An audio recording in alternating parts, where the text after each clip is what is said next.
Hello, this is Kate Extreme Channel. At for today po, tayo po ay magtatanim ulit. At gamit po natin ay paso. Nakita nyo, may mga butas. So, what we have to do para po mabarahan yan or mag-clog, lagyan po natin lagyan po natin ng bato sa ilalim para po yung drainage ng lupa. Okay. So, ayan po, bato. Para po yung mga butas matakpan natin mga butas na malalaki para po yung lupa hindi lumabas. Pero makakalusot pa rin po ang tubig dyan. Okay? So, ayan.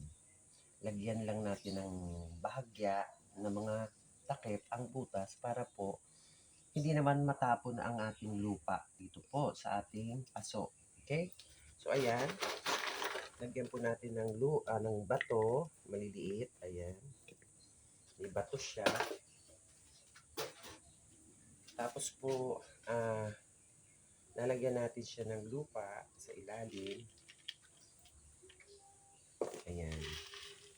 Lupa. Okay. Ayan po. Lupa. Okay. Lupa. Tapos po, lalagyan natin siya ng konting kape. Ayan po. Kapiyan. Halo natin sa lupa. Para po maging mataba ang lupa. Okay. Ayan. Ayan. Nilagyan natin ng bato yung mga gilid para sa ganon ay matakpan po natin yung butas. Okay guys, sundan nyo ako. Ayan po. At itatanim naman po natin ito pong halaman na to. Okay? But before that, kailangan natin siyang tanggalin yung mga tuyo. Okay? Tanggalin natin. Ayan, at buksan natin siya. Yes. Ayan.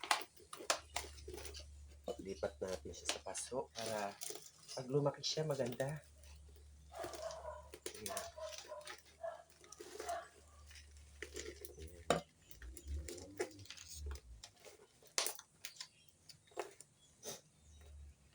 Ayan. Okay. Ayan. So, ayan po. Nakikita nyo po yung ugat. Ayan. May ugat po siya. Ayan. At actually, namumulaklak na siya. Ayan. Okay. So, ngayon, kailangan natin siya itanim sa matabang lupa. Alisin natin ng konting mga lupa. Okay, ayan po. Ayan, nakikita niyo po sa inyong harapan. At medyo po didiligin muna natin gitna. Ayan. Tapos po ating itatanim sa gitna. Okay. Ayan. Ayan, para po maging malusog siya.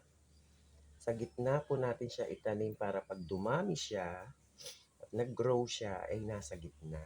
Okay. So, ayan po. Itong kape, ayan, ilalagay lang po nating topping sa ibabaw. Ayan. Ito pang lupa na to na may hash para po mag-moisture ang kanyang lupa. Okay. Ayan po. Ayan, tinatakpan po natin siya ng ipa para po mag-moisture ang kanyang lupa. Okay. So, ngayon, ito pong lupa na tinanggal natin dito ay ilalagay ulit natin. Ayan. Okay.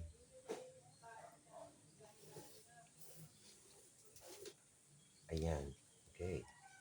So, wag nyo na po siya samahan ng iba dahil siya ay iisang uri ng halaman. So, dapat po solo siya dyan sa kanyang paso. Okay? Dapat nagsusolo lang siya dyan. Ngayon, para maprotektahan yan sa mga insekto, ayan, kukuha po tayo ng, ito po ay tangkay ng, ayan po, nag-dry na yung bulaklak ng malunggay. So, gagamitin po natin yes, ito po ay, ayan, babaliin po sa gitna at tatakpan nyo po ng ganito. Ayan. Ibig sabihin, yan po ay bagong halaman.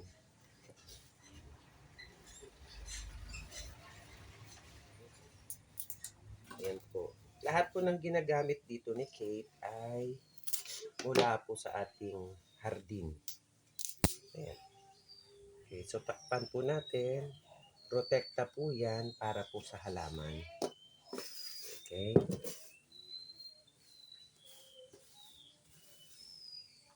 Ayan, tapos diligid po natin. Ayan. Diligid natin. Ayan po. At natunghayan nyo po ang ating paghahalaman. Ayan, tinakpan natin. Para po protekta lang sa hangin ang mga dahon. At ayan po. Ayan, medyo diligid natin. Ayan. At ito pong halaman na to ay namumulaklak. Okay? So, ayan po. Ayan. At sa susunod po na linggo, lalagyan naman po natin siya ng pataba. Okay? So, papakita ko po sa inyo ang ating fruit fermented fertilizer. Okay? Ito po.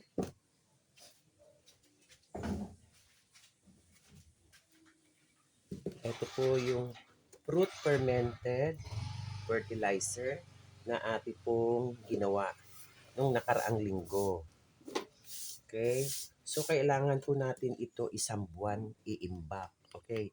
Ito po ay pandilig po sa mga gulay at mga halaman.